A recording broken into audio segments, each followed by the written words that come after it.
Hello everyone. हमने अपना एक चैप्टर स्टार्ट किया हुआ था गैसियस स्टेट, जिसमें हम इसमें लास्ट वंडर वॉल इक्वेशन और उसकी एप्लीकेशन की बात कर चुके हैं। आज हम इसका सेकंड पार्ट शुरू करेंगे, that is critical phenomena.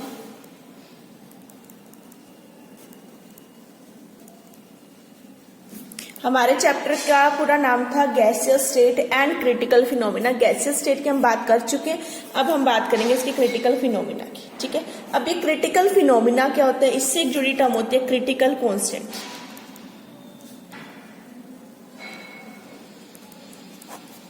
Critical को हिंदी में गंभीर, ठीक है, कोई ऐसी पोजीशन उसे हम बोलते हैं क्रिटिकल पोजीशन। तो हम उस क्रिटिकल की बात करें। अब ये क्रिटिकल पोजीशन आती कैसे? अब देखो, हमने बात की थी जब काइनेटिक पोस्टुलेट्स की, तब हमने कहा था कि जो गैस के मॉलिक्यूल्स हैं वो कॉन्टिन्यूली मूव कर रहे हैं, ठीक है, मोशन में है। अगर वो मोशन में है यानी उनकी कुछ ना कुछ काइनेटिक एनर्जी होगी। अगर वो मूव कर रहे हैं तो उनकी कुछ ना कुछ काइनेटिक एनर्जी होगी। अब अगर किसी गैस का टेम्परेचर, उसके टेम्परेचर को मैं लो कर दूं, टेम्परेचर लो होगा तो क्या होगा, उसकी काइनेटिक एनर्जी भी क्या हो जाएगी, डिक्रीज हो जाएगी। As temperature decreases, kinetic energy भी क्या हो जाएगी, डिक्रीजेस। काइनेटिक एनर्जी डिक्रीज हुई यानी उनका मोशन क्या हो गया, कम हो गया। मोशन कम हुआ तो धीरे धीरे वो एक दूसरे के क्या आएंगे, क्लोज आएंगे। क्लोज आएंगे तो उनका जो इंटरमोलिकुलर फोर्स है वो क्या हो जाएगा, इंक्रीज हो जाएगा। ठीक है, उनके बीच का जो फोर्स है वो क्या हो जाएगा, हमारा इंक्रीज हो जाएगा। ठीक है, तो यानी हमारे पास एक ऐसी स्टेज आ जाएगी जहां पर गैस किसमें चेंज हो जाएगी, लिक्विड में, यानी गैस का लिक्विफिकेशन स्टार्ट हो जाएगा। Force increase. अभी गैस के मॉलिक्यूल दूर दूर हैं, जब वो क्लोज आएंगे तो गैसेस किस में चेंज होगी, लिक्विड में। यानी हम यहाँ किसकी बात करें, गैस क्या हो जाएगी, लिक्विफाइड। ठीक है, ये तो था टेम्परेचर का इफेक्ट। सेम अगर मैं यहाँ तो टेम्परेचर डिक्रीज किया तो ये सब हुआ। अगर मैं प्रेशर इंक्रीज कर दूं, प्रेशर इंक्रीज होगा तब भी तो मॉलिक्यूल क्लोज आएंगे, तब भी मॉलिक्यूल क्लोज आएंगे, तब भी इंटरमोलिकुलर फोर्स क्या हो जाएगी, इंक्रीज हो जाएगी। ठीक है, तब भी गैस क्या हो जाएगी, लिक्विफाई। ठीक है, यानी एक ऐसी स्टेज आ जाएगी जहां पर गैस क्या हो जाएगी, लिक्विफाइड। एक फर्दर ऐसा टेम्परेचर जिससे ऊपर जाकर गैस लिक्विफाई ना हो पाए, can't be liquefy above that temperature, that temperature is called critical temperature. Means temperature above which gas can't be liquefied, उसे हम क्या बोलेंगे, उसका क्रिटिकल टेम्परेचर। जिसपे वो हो रही थी वो हमारा बॉयल्स टेम्परेचर में आता, जब रियल और वंडर वॉल गैसेस हमने पीछे पढ़ी थी, वहां पे एक टेम्परेचर आया था बॉयल्स टेम्परेचर। ये है क्रिटिकल टेम्परेचर, जिसे हम T for temperature and C represent critical, वहां पे टी भी था, बी फॉर बॉयल। ठीक है, तो ये क्रिटिकल टेम्परेचर है। ठीक है, चाहे उसके ऊपर और कितना मर्जी प्रेशर लगा लो, उसे फर्क नहीं पड़ेगा। Temperature above which gas can't be liquefied called critical temperature. However high pressure में अप्लाई, आप उसमें जितना मर्जी प्रेशर लगा लो उसको कोई फर्क नहीं पड़ेगा। मींस वो टेम्परेचर आ चुका है, उसे हम क्या बोलेंगे, उसका क्रिटिकल टेम्परेचर। ठीक है, ऐसे ही इसी पॉइंट पर जो मिनिमम प्रेशर है, minimum pressure required to liquefy a gas, ठीक है, एट किस टेम्परेचर पे, एट क्रिटिकल टेम्परेचर। ठीक है, इज कॉल्ड क्रिटिकल प्रेशर। उसे हमने क्या बोलना है, क्रिटिकल प्रेशर, यानी पीसी। ठीक है, और इस टाइम पर क्रिटिकल टेम्परेचर पे और क्रिटिकल प्रेशर पे जो वॉल्यूम होगी, volume occupied at TC and PC is critical volume. उसे हमने क्या बोलना है, क्रिटिकल वॉल्यूम, यानी कि वीसी। ठीक है, तो ये हमारे आता है क्रिटिकल कांस्टेंट। फॉर एग्जाम्पल अगर मैं बात करूं CO2 गैस की, ये कई बार पूछा था, CO2 के जो पैरामीटर्स हैं वो क्या है। CO2 गैस के लिए जो TC की वैल्यू है वो है 31.1 डिग्री सेल्सियस, जो PC है वो है हमारा 72.9 एटमॉस्फेरिक प्रेशर, एंड जो VC है वो है 95.65 सेंटीमीटर क्यूब मोल इनवर्स। तो ये इसके पैरामीटर्स हैं। किसके पैरामीटर? CO2 के TC, PC एंड BC के पैरामीटर। मीन्स TC वो temperature above which gas can't be liquefy, PC वो प्रेशर जो इस टेम्परेचर के ऊपर प्रेशर होगा मिनिमम वो, और BC इस टाइम पर TC और PC के टाइम पे जो वॉल्यूम है वो। ठीक है, क्लियर हो गया? तो हमारे 3 पैरामीटर्स आ गए। अब हमने क्रिटिकल कॉन्स्टेंट्स की बात तो कर ली। अब इन क्रिटिकल कॉन्स्टेंट्स को निकालना कैसे, इसके लिए आते हैं हम मेजरमेंट ऑफ क्रिटिकल कॉन्स्टेंट।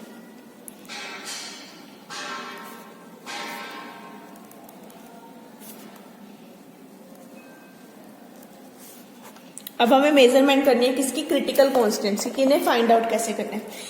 अब जो क्रिटिकल कॉन्स्टेंट्स है TC, PC और BC, इन्हें सबसे पहले जो फर्स्ट अटेम्प्ट किया था वो था डी ले टोर ने। सबसे पहले इसका अटेम्प्ट आया था डी ले टोर का इन 1822। ठीक है, बट इसके बाद जो सक्सेसफुल अटेम्प्ट था वो था हमारा एंड्रयू का 1863 में। ठीक है, पहले इन्होंने जरूर दिया था बट सक्सेसफुल अटेम्प्ट किसका था? एंड्रयू का था। एंड्रयू का एक्सपेरिमेंट, इसका दूसरा नाम क्या है हमारा? Andrews experiment. आप इसे एंड्रयू एक्सपेरिमेंट के नाम से भी कह सकते हो, जो हम इसके बाद पढ़ेंगे। ठीक है, पहले हम पढ़ेंगे कि क्या बेसिक्स था, फिर हम पढ़ेंगे एंड्रयू के एक्सपेरिमेंट के बारे में। ठीक है, मीन्स जब कोई एक लिक्विड है, कोई भी लिक्विड ले सकते हो, अगर हमने उसे एक क्लोज सरफेस में डाल दिया, ठीक है, और उस सरफेस को हीट करना शुरू कर दिया, तो उनके बीच में क्या होगा? अब लिक्विड है, लिक्विड की हीटिंग होगी तो क्या बनेंगे? वेपर्स बनेंगे। ठीक है, तो एक सरफेस आ जाएगा, separation between liquids and vapours. ठीक है, और वो सरफेस एक टाइम पर आकर क्या हो जाएगा? डिसअपेयर होना शुरू हो जाएगा। ठीक है, और अगर मैं उसे ठंडा करना शुरू करूं तो वो रीअपेयर होना शुरू हो जाएगा। इसे क्या कहते हैं? यहां से हम निकालेंगे उसके क्रिटिकल टेम्परेचर। ठीक है, हमने क्या किया? एक लिक्विड को लिया, लिक्विड को एक हीटिंग चैम्बर में रख दिया, क्लोज चैम्बर के अंदर हीटिंग करते हुए रख दिया। तो हीटिंग हो रही है लिक्विड की, तो लिक्विड किस में चेंज होगा? वेपर में। ठीक है, वेपर में चेंज हो जाएगा। अगर हम इंटीकॉन्टिन्यू रखें तो उनके बीच का जो सेपरेशन है एक टाइम पर वो डिसअपेयर हो जाएगा। और जब आप उसे ठंडा करना शुरू करोगे उस टाइम पर हमारा क्या आना शुरू हो जाएगा? वो टेम्परेचर वापिस आना शुरू हो जाएगा, सेपरेशन का जो गैप था वो वापिस आना शुरू हो जाएगा। तो उस टेम्परेचर को हमने क्या कहना है? Critical temperature. तो हमने यहाँ पे क्या किया, इसकी जो अरेंजमेंट है पहले मैं वो बना रही हूँ।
ये इसकी अरेंजमेंट है। अरेंजमेंट में देखो, हमने यहाँ पर एक बल्ब लिया, इस बल्ब के अंदर हमारा लिक्विड फिल होगा। ठीक है, जिसमें लिक्विड को हमें टेम्परेचर नोट करना है। लिक्विड फिल है, इसके राउंड ये हमने हीटिंग जैकेट लगाई। हीटिंग जैकेट क्या होगी? इस क्वांटिटी में हीट प्रोवाइड करेगी। और ये लगा दिया हमने मैनोमीटर। मैनोमीटर का काम क्या होगा? वहां से प्रेशर को नोट करना। ठीक है, कितना प्रेशर में चेंज आएगा, यहाँ से उस मैनोमीटर से हम क्या करेंगे? नोट कर लेंगे। क्लियर? तो अब हम क्या करेंगे? एक पर्टिकुलर टेम्परेचर पे इसको रखेंगे। ठीक है, हीटिंग प्रोवाइड करते रहेंगे। प्रोवाइड करेंगे तो एक टेम्परेचर ऐसा आएगा जहां सारे लिक्विड्स किस में चेंज होंगे? वेपर में चेंज होंगे। हम उस टेम्परेचर को नोट करेंगे। फिर हम कूलिंग करना शुरू करेंगे। कूलिंग करेंगे तो एक टाइम ऐसा होगा जब वापस ये लिक्विफाई होंगे, वेपर्स किस में चेंज होंगे? लिक्विड स्टेट में वापस चेंज होना शुरू हो जाएंगे। हमने उस टेम्परेचर को नोट कर लिया, वो क्या आ जाएगा? हमारा TC। डन। उस टाइम पर, जिस टाइम पे हमने TC नोट किया, उस टाइम पर इस मैनोमीटर की रीडिंग में कितना चेंज है? मैनोमीटर क्या होता है? हमारा प्रेशर को नोट करेगा। और बैरोमीटर होता है हमारा एटमॉस्फेरिक प्रेशर को नोट करता है, मैनोमीटर हमारे सारे नॉर्मल प्रेशर्स को नोट करता है। तो इस टाइम पर टीसी के टाइम पर कितना हमारे पास प्रेशर आया हम इसे यहां से नोट कर लेंगे। तो यहां से हमारा क्या आ जाएगा पीसी, उसके कॉरेस्पॉन्डिंग हमारी किसकी वैल्यू आ गई पीसी की वैल्यू। अब बचा क्या बीसी, बीसी हमारा क्या है वॉल्यूम, क्रिटिकल वॉल्यूम। तो क्रिटिकल वॉल्यूम निकालने के लिए टीसी पीसी तो यहां से निकल गए दोनों। अब बीसी की वैल्यू निकालने के लिए उन्होंने क्या किया, इसके लिए एक रूल दिया गया था। ये रूल दिया था हमारे को कैलिटेट एंड मैथियस ने इन 1886। इससे पहले ये नहीं निकला हुआ था, ठीक है। 1886 में ही हम बीसी की वैल्यू को फाइंड आउट करें। उन्होंने क्या बोला कि ये मीन ले लो, किसका mean, mean of densities of any substance in state of liquid and vapours, ठीक है, एट सेम टेम्परेचर।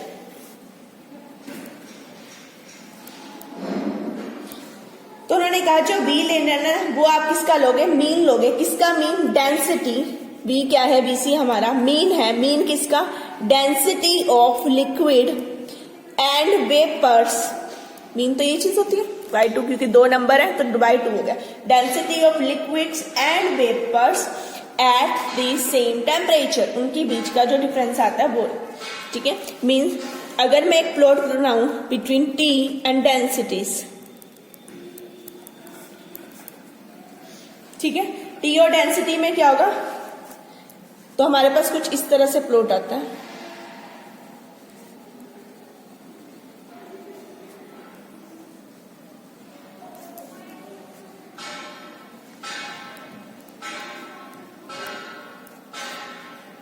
ये मीन है जो हमने लिया, ये है डेंसिटी ऑफ लिक्विड्स, ये है डेंसिटी ऑफ वेपर्स, ठीक है।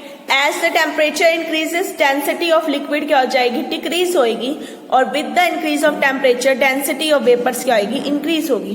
तो हमने इन दोनों का क्या ले लिया, मीन। और जिस पॉइंट पर दोनों की डेंसिटी बराबर होगी वो टेम्परेचर हमारा कौन सा हो जाएगा, क्रिटिकल टेम्परेचर। तो हमने इन दोनों का मीन ले लिया। किसका mean, density of vapours and density of liquid का जो मीन है उससे हमारे क्या निकलेगी, वीसी की वैल्यू को हम फाइंड आउट करेंगे, क्लियर। तो इस तरह से हम तीनों constant TC, PC and BC को निकाल सकते हैं, ठीक है। तो जनरल एक्सपेरिमेंट था, ठीक है। अब हमने बात की किसको, सबसे सक्सेसफुल अटेम्प्ट किसका था, एंड्रयू का। तो एंड्रयू ने जो एक्सपेरिमेंट किया था वो किया था CO2 पे। तो अब हम बात करते हैं एंड्रयू के एक्सपेरिमेंट की।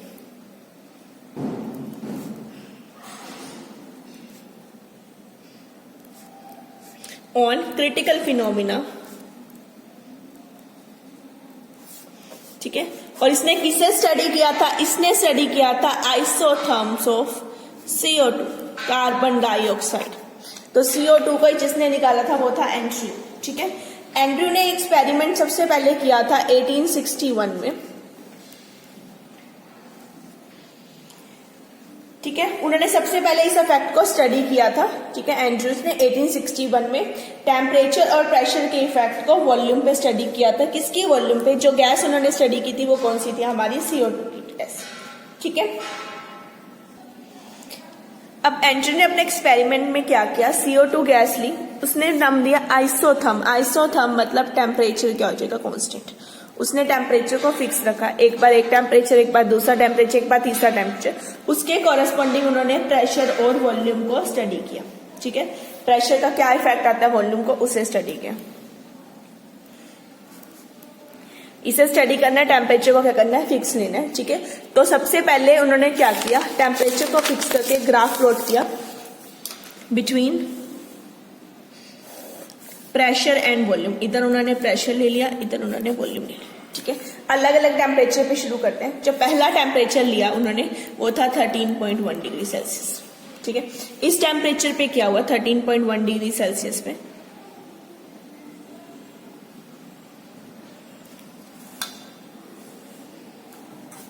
कुछ इस तरह की कर्व आनी शुरू हुई।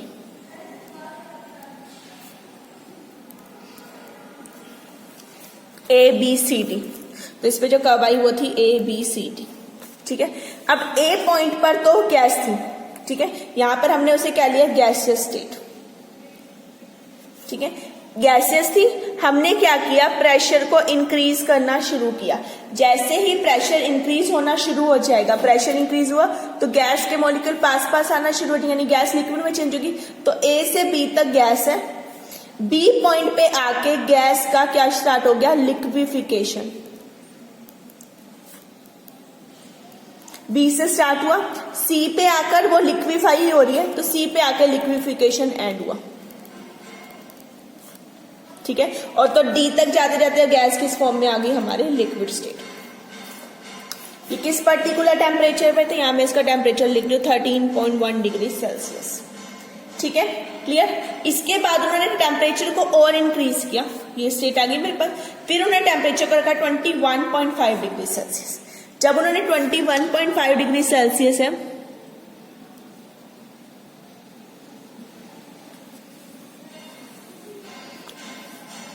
इसे नाम दे दो EFGH।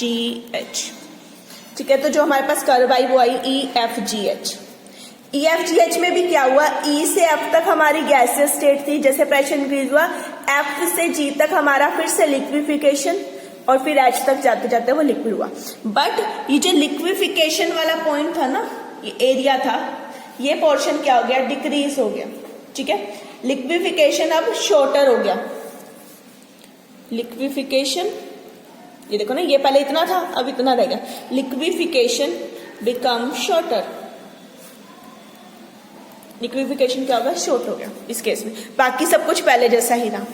अब फिर उन्होंने टेम्परेचर ले लिया 31.1 डिग्री सेल्सियस। इस टेम्परेचर पे क्या हुआ,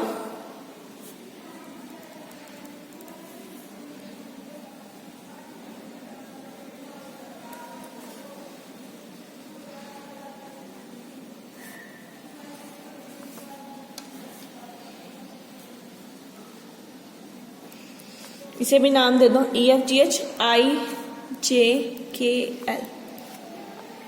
ठीक है, तो ये हमारे पास आई IJKL। ये लास्ट पॉइंट था जब 31.1 पर उन्होंने जब स्टडी किया, तो इस पे हमारा बिल्कुल एक रिड्यूस हो गया एज अ पॉइंट, ये बिल्कुल हल्का सा गया। Liquefaction reduced as point, generally एक पॉइंट तक ना। ठीक है, फिर उन्होंने इससे ज्यादा टेम्परेचर पे गए, अगला टेम्परेचर उन्होंने बढ़ा दिया 32.5 डिग्री सेल्सियस। तो उस पे उन्होंने देखा कि जो लिक्विफिकेशन है ना, बस ऐसे कर्व्स आनी शुरू हो गई। ये 32.5 पे ले लो, ठीक है, ये 35.5 डिग्री सेल्सियस। ठीक है, तो जस्ट क्या आनी शुरू होगी, लिक्विफिकेशन बिल्कुल खत्म हो गया। इससे ऊपर जाने पे तो हमारी क्या आनी शुरू होगी, कर्व आनी शुरू होगी। ठीक है, इस तरह की कर्व, कोई पॉइंट नहीं आया बीच में लिक्विफिकेशन जैसे पहले आ रहा था उस टाइप का, अब कोई पॉइंट नहीं आ रहा। तो हमारे पास क्या हुआ, जिस टेम्परेचर पे हमें लास्ट लिक्विफिकेशन मिला वो हमारा क्या हो गया, क्रिटिकल टेम्परेचर। तो ये हमारा क्या बन गया, क्रिटिकल टेम्परेचर। तो TC हमारा कितना आ गया, 31.1 डिग्री सेल्सियस। इस टेम्परेचर के कोरेस्पॉन्डिंग प्रेशर और वॉल्यूम, प्रेशर और वॉल्यूम निकालेंगे तो हमारे PC एंड VC की वैल्यू यहां से फाइंड आउट हो जाएगी। क्लियर। तो ये था हमारा एंड्रयू का एक्सपेरिमेंट, जिन्होंने अलग अलग टेम्परेचर पे आइसोथर्म्स बनाए और उसको ले लिया CO2 के लिए स्टडी किया प्रेशर वॉल्यूम ग्राफ को, और उन्होंने अलग अलग रीडिंग्स को नोट किया। ठीक है, जहां से इसकी वैल्यू कितनी निकली 31.1, कि लास्ट जो पॉइंट आया लिक्विफिकेशन का वो इस टेम्परेचर पे, इसके ऊपर सारी कर्व कंटिन्यू आने लग गई। डन। तो यहां से मैं इसे ना कुछ एक ये बना रही हूँ पैराबोलिक कर्व, जैसे एक पैराबोला होता है। ठीक है, वो आगे हमें अगले टॉपिक में जरूरत पड़ेगी। तो अगर मैं इनके डिफरेंट लिक्विफिकेशन पीक्स को, ये लिक्विफिकेशन स्टार्ट एंड, इन्हें अगर मैं मैच कर दूं तो मेरे पास क्या आएगी, एक पैराबोलिक कर्व आएगी। और ये पैराबोलिक कर्व कैसी आएगी, ये डिपेंड करेगा हमारा गैस के नेचर के ऊपर। यहाँ CO2 ली थी तो ऐसी आई, कोई और गैस लेते लाइक मीथेन ले लो तो अलग आएगी, H2 ले लो तो अलग आएगी। तो हर किसी के लिए अलग अलग हमारे पास आएगा। ओके, नेक्स्ट टॉपिक इसी से रिलेटेड है, कॉन्टिन्यूटी ऑफ स्टेट।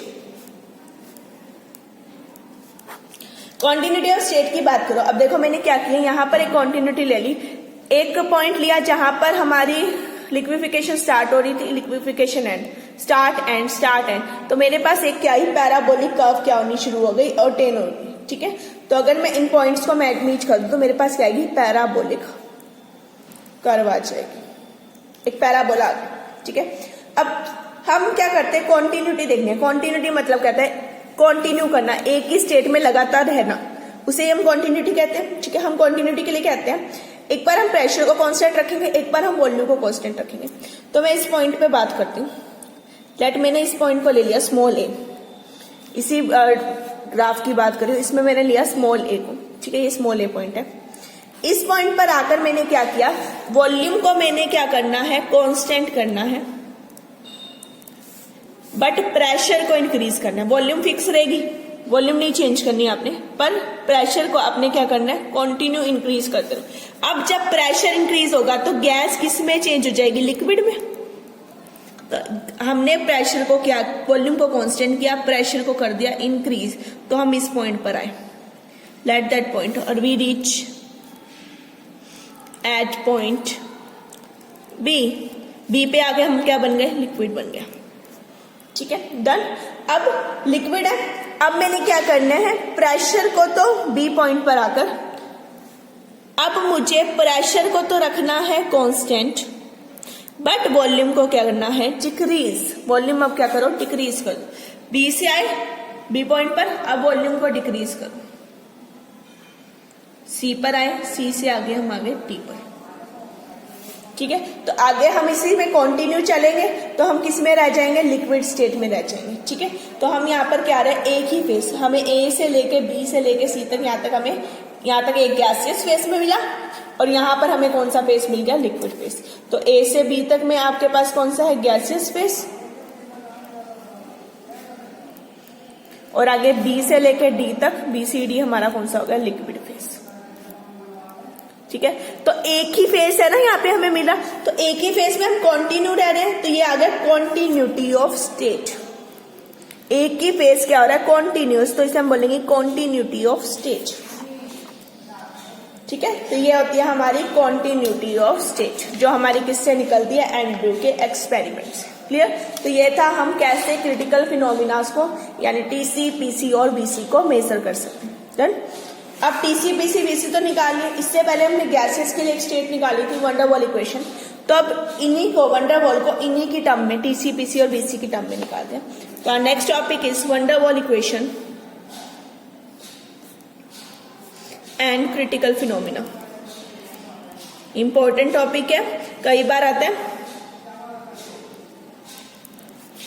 डेरिवेशन है, कैसे हम ड्राइव करेंगे, ठीक है। तो हम लेते हैं वंडर वॉल इक्वेशन से स्टार्ट करते हैं। वंडर वॉल इक्वेशन क्या है, P plus A upon V square into V minus on simplification, अगर मैं मल्टीप्लाई कर दूं तो मेरे पास क्या आएगा, P V plus A upon V, multiply कर दिया, minus P B minus A B upon V square is equal to R T, ठीक है। इसे पूरी इक्वेशन को मल्टीप्लाई कर दो by V square, multiply by V square, V square से मल्टीप्लाई कर दे तो पी वी क्यूब बचेगा, प्लस ए, वी स्क्वायर ऊपर आना था, नीचे वी था, तो ए बी बचा, minus P B V square minus A B, V square cancel, R T V square, ये आ गया मेरे पास इतना, मैंने अभी वी स्क्वायर से मल्टीप्लाई किया। नाउ डिवाइड बाय पी, ठीक है, पी से डिवाइड कर दो, V cube, P P cancel, plus A B by P, ये बचेगा मेरे पास, माइनस बी वी स्क्वायर, क्योंकि P P cancel, minus A B by P, ये आ जाएगा, ठीक है, और is equal to R T V square upon P, done. ये इतना आ गया। अब मैं इस टर्म को भी इधर ले जाऊं, ये इधर प्लस की इधर आके माइनस हो जाएगी, अब बी इधर है, एक बी स्क्वायर इधर है, बी स्क्वायर इधर है, तो हम यहाँ कॉमन ले लेंगे। मैं इसे फिर से लिख रही हूँ, ये आ गया वी क्यूब पहली term, minus plus A by B by P, जो पीछे की टर्म है मैं वैसे minus B B square minus A B by P minus R T V square by P equal to 0।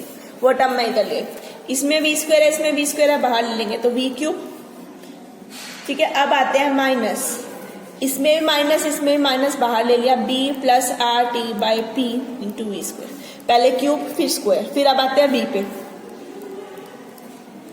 और लास्ट जिसमें b नहीं है वो टर्म पे आते हैं। आगे इतना डन, क्लियर हो गया, हमारे पास इतनी स्टेट आ गई। ठीक है, अब ये तो था जितना हम वंडरवॉल को सॉल्व कर सकते थे, हमने कर लिया। अब वंडरवॉल के साथ दूसरी चीज हमें क्या लेनी है, क्रिटिकल फिनोमिना। क्रिटिकल फिनोमिना के लिए हम फिर से लेते हैं एंड्रू का एक्सपेरिमेंट।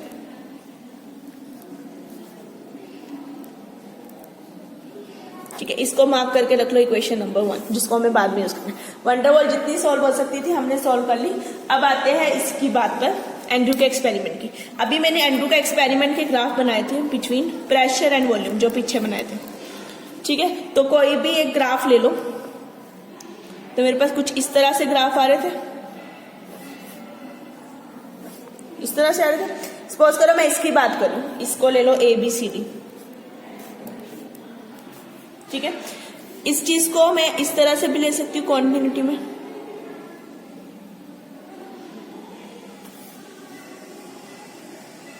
ठीक है, ऐसे ही आप ऊपर वाले को ले लो, इस तरह बनेगा, ऐसे ही उसके ऊपर वाले को ले लो। ठीक है, तो हमारे पास ये जैसे 13.1 जैसे हमने पीछे लिया था, 21.5 31.1 डिग्री सेल्सियस, वही टेम्परेचर है, सेम CO2 की बात करें। ठीक है, कोई भी ले लो। अब मैं इस कर्व की बात करती हूँ, फॉर ABCD कर्व पे मैंने क्या किया, इसे इस तरह से कर लिया, पोर्शंस में डिवाइड कर लिया।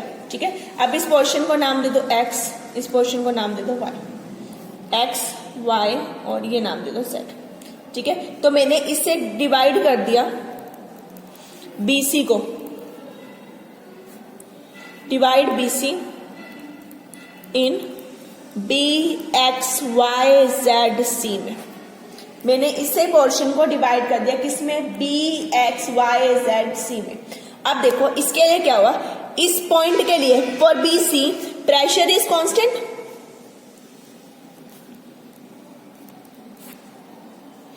BC के लिए प्रेशर तो कांस्टेंट है, बट उस कांस्टेंट प्रेशर पे BC पे ही हमारे पास कितनी वॉल्यूम आ रही है, we have 3 volumes, but we have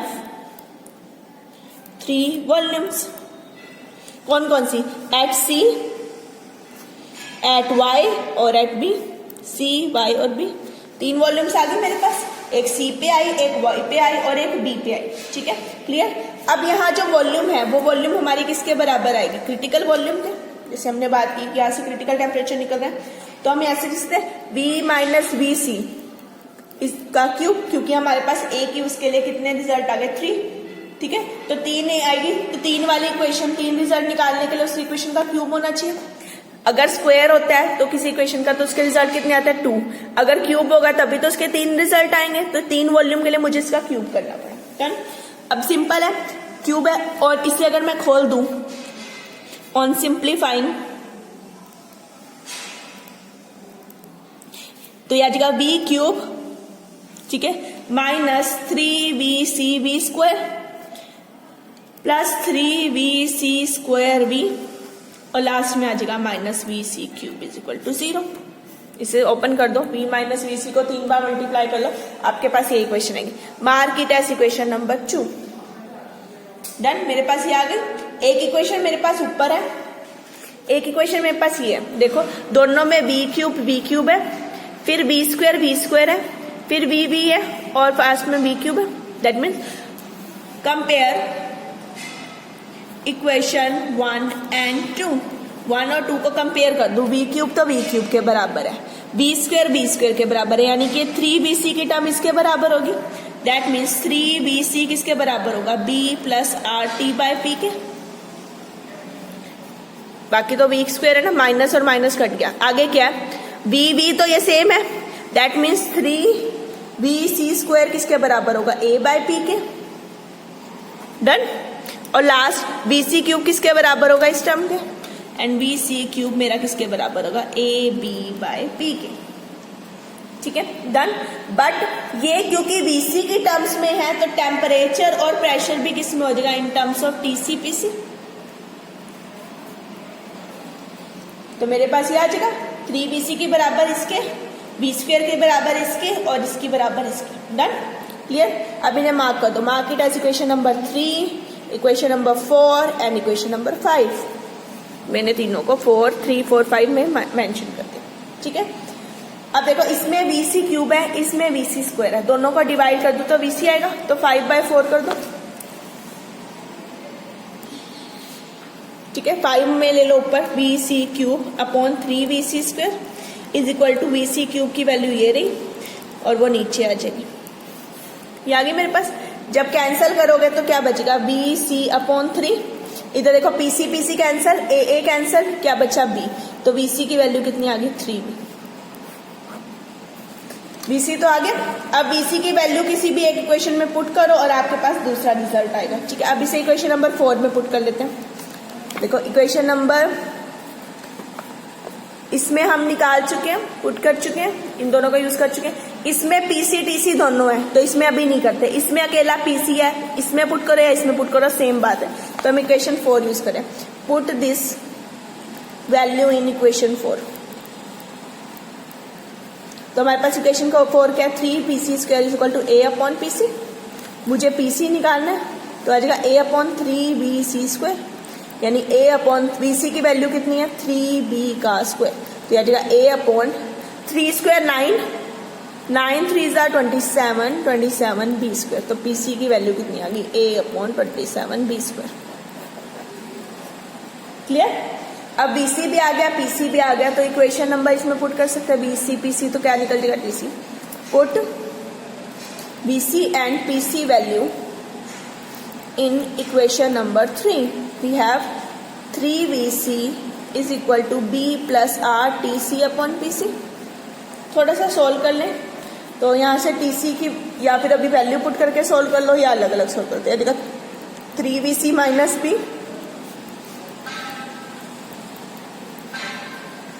तो आ जाएगा 3VC minus B upon R, PC ऊपर आ गया इज इक्वल टू TC। सारा सोल्व कर लिया मैंने ताकि लास्ट में मैं वैल्यू पुट करूं। अब पुट करो value, VC is 3B minus B upon R और PC is A upon 27B square. 3 3 ज़ा 9B माइनस 1 कट गया, कितना आ गया मेरे पास, 8BR अंदर से आया, साथ में क्या A अपॉन 27B स्क्वायर, एक B कट गया, एक B नीचे था, ये कैंसिल हो जाएगा, ये B और ये भी कैंसिल हो जाएगा, तो मेरे पास 8A अपॉन 27RB।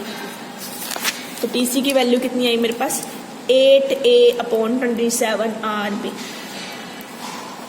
तो मैंने तीनों रिजल्ट निकाले, मैं यहाँ दोबारा लिख रही हूँ, इंपॉर्टेंट है। BC is equal to 3B, PC is equal to A upon 27B square and TC is equal to HA upon 27R।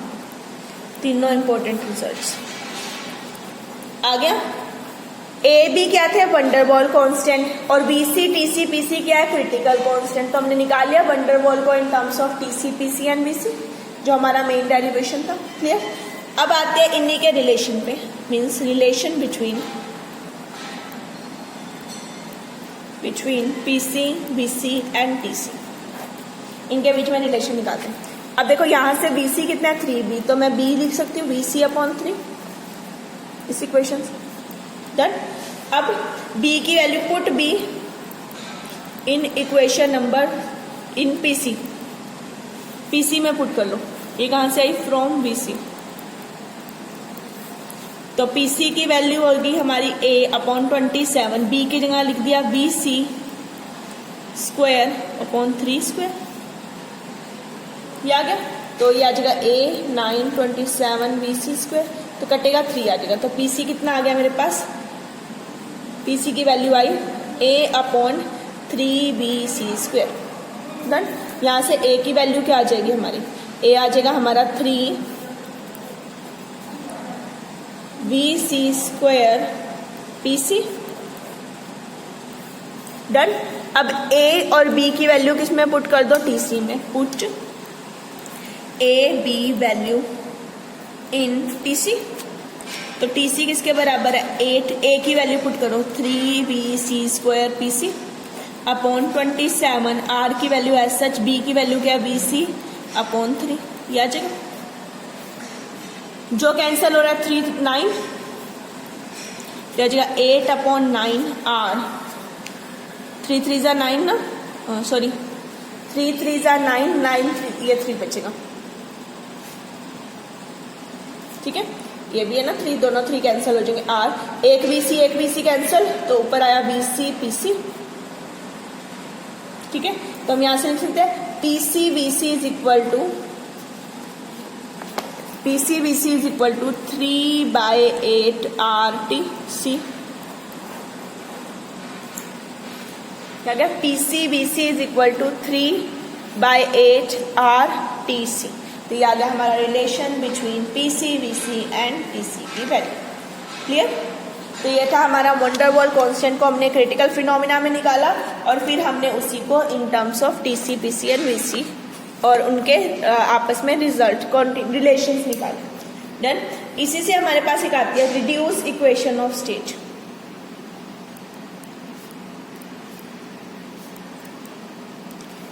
और दूसरा नाम क्या है, law of corresponding state.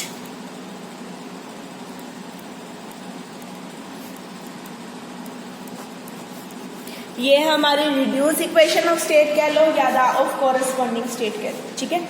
Reduce state को हम लेंगे, जो हमारा प्रेशर होगा वो हमारा हो जाएगा पाई PC, 3 टर्म्स आ जाएंगी, जो V है हमारा वो होगा 5VC और जो टेम्परेचर है थीटा TC। ये क्रिटिकल है, ये नॉर्मल है, ठीक है। तो हम यहाँ से लिख सकते हैं पाई मेरा किसके बराबर होगा P/PC, तो फाई किसके बराबर होगा V/VC और थीटा किसके बराबर होगा T/TC, ठीक है। These are reduced pressure,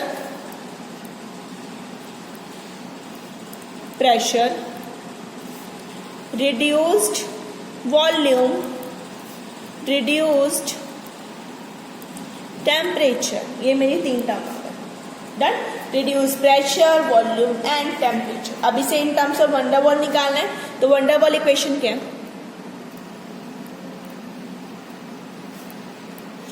P plus A/V² into V minus V is equal to RT। ये मेरी वंडर वॉल इक्वेशन है। मैं P की वैल्यू में इनमें पूछ सकते हैं, use reduce equation here, use reduced states here. तो P क्या है पाई PC, B क्या है 5VC, 5VC minus B is equal to R theta TC। ऊपर वाली सारी यूज कर ली इसमें, ठीक है। डन। इतना आ गया। अब रिड्यूस भी आ गया और PCVC भी आ गया। PCVC की वैल्यू मुझे पता है, we know that BC is equal to 3B, अभी पीछे वाले निकाला है। PC is equal to A/27B² and TC is equal to 8A/27 RB। Put this value in equation number 1।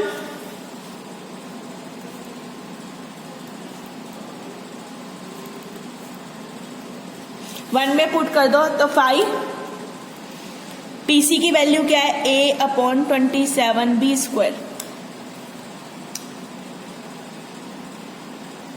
ठीक है, plus A 5 as such. BC की value कितनी है 3B, 5² तो एज सच रहेगा, ठीक है। सारी वैल्यूज को मैं यहाँ पुट कर रही हूँ। 5VC is 3B minus B is equal to R theta. TC की वैल्यू पुट कर दो 8A/27 RB। डन। पहले इधर देखो B कॉमन है, तो B में अगर बाहर ले लूं, ठीक है, B बाहर ले लिया तो मुझे बचेगा 3 5 माइनस 1, ठीक है। इधर से R कैंसिल हो रहा है, इधर क्या बच रहा है 8 थीटा/27, 8/27 R कैंसिल, थीटा A/B, ठीक है। A आ गया और साथ में क्या आ गया B की वैल्यू आ गई।